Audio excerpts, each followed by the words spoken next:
like trailer week is continuing. During Star Wars Celebration, they dropped our first teaser for the Ahsoka show. Let's do this. Something's coming. Something dark.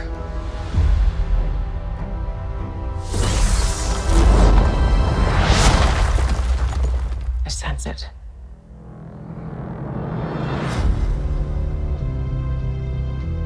This is a new beginning. For some, war. For others, power.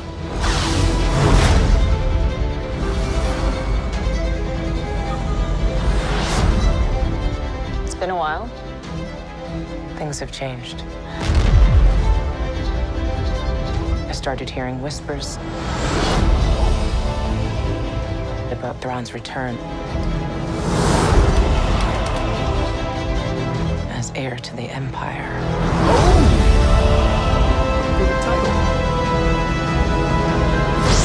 We have to prepare for the worst.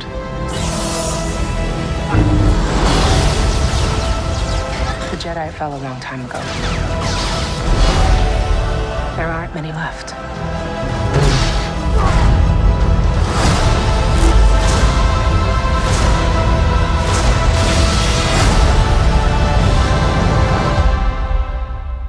Perhaps it is time to begin again.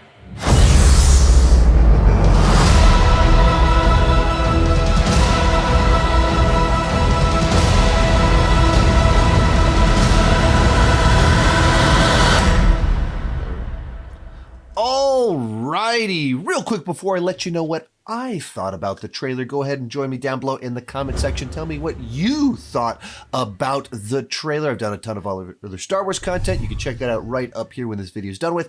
I'm going to watch that one more time, and then I'm going to start talking. Alrighty, so when it comes to this trailer, my feelings are kind of all over the place. Because, like, if you dropped this trailer right after Mandalorian Season 2, my mind would just be going crazy, excited to check out this show. The Mandalorian has given us a bunch of television set in the world of Star Wars. It's very Star Wars-y without being particularly Jedi-y or Sith-y. And that's one of the things I've thoroughly enjoyed about it, is that it's just a little bit of Jedi in there, but telling different types of stories. And then this could be a bit of a counterbalance to that, of being very Star Wars-y, but also having lightsabers as kind of front and center, Jedis, all that fun stuff. And so watching the trailer, like, oh man, look, wow, we got all kind of Rebels references in there. They're talking about Thrawn and using the phrase heir to the Empire, the famous trilogy of books from Timothy Zahn back in the 90s. Oh man, there's so much in here to get excited about, and had the right energy, looming threats, so down for it. But they didn't drop this trailer right after Mandalorian Season 2. They dropped it in the middle of Mandalorian Season 3. In particular, right after this latest episode, where the Jon Favreau, Dave Filoni wing of Star Wars tarnished their brand for me over the last year and a half. It's not what it was right after Mandalorian Season 2. Book of Boba Fett, I do not think was good. And both the writing, as well as the way that it was structured, the way that it was executed, it felt cheap. It felt like lazy writing. I don't want to have to say that, but that's the way I feel about it. And then Mandalorian Season 3, it's more of that. That just something's off. They've lost their way. They're kind of telling this scattershot story where they keep setting up plot beats and then resolving them immediately without any tension or conflict in like the least interesting ways possible. And then we had this last episode where it's like they thought doing cameos of random actors and singers would somehow win people over to the show. And so they had this very strange episode about solving like a crime, and Jack Black showing up, Christopher Lloyd, Lizzo, And it just felt so sloppy, such a strange story to tell when there's only 3 episodes left in your season. And so my excitement level for these Filoni Favreau projects has dropped dramatically, unfortunately. Or my trust, maybe that's a better way to phrase it. My trust in their ability to deliver on the promise of the premise, the promise of the trailer, dropped dramatically over the last year and a half. And so when you drop this trailer, which I was like, oh, as just a trailer, that looks cool.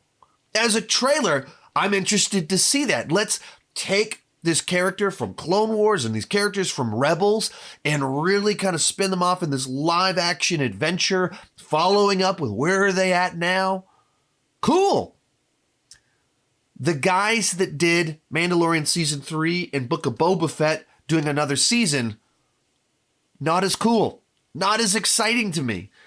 And I hate that. I hate that because it's the same trailer right after Mandalorian Season 2. My excitement for it would be very different, but they've squandered all the goodwill they earned with the first 2 seasons of The Mandalorian. And it's not just Book of Boba Fett. It is Mandalorian Season 3. Feels like it's revealed writing issues that were there all along. Now, Favreau was our main writer for Mandalorian.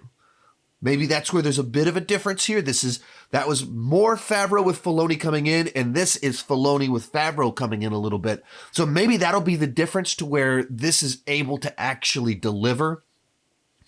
But man, I've just been so burned and bummed by Star Wars recently, and it's tough for me to just fully embrace it and go for it with excitement. Other nice things in there, just some of the other cast with Ray Stevenson, Punisher from 15 years ago. He was also in RRR. If you haven't seen RRR yet, go check it out. We've got Mary Elizabeth Winstead in there. Just a bunch of solid actors pulling a bunch of pieces together. I should be more excited for it than Hayden Christensen returning once again. I should be more excited than I actually am. And it's entirely because I don't trust the creators anymore. I don't trust Lucasfilm anymore. And that is so heartbreaking to have Star Wars be a thing that I'm not able to trust. And not because I'm cynical, but because they've legitimately made a lot of bad choices. So that's where I'm at on it. Let me know where you're at. Are you someone that maybe this is the show that won you back over? This was the teaser trailer that won you back after being kind of burned? Or are you someone that's loving Mandalorian Season 3 and you just can't wait to get even more in that little Mandalorian verse that they're building out? Let me know your thoughts down below. Keep talking movies too much. Bye-bye.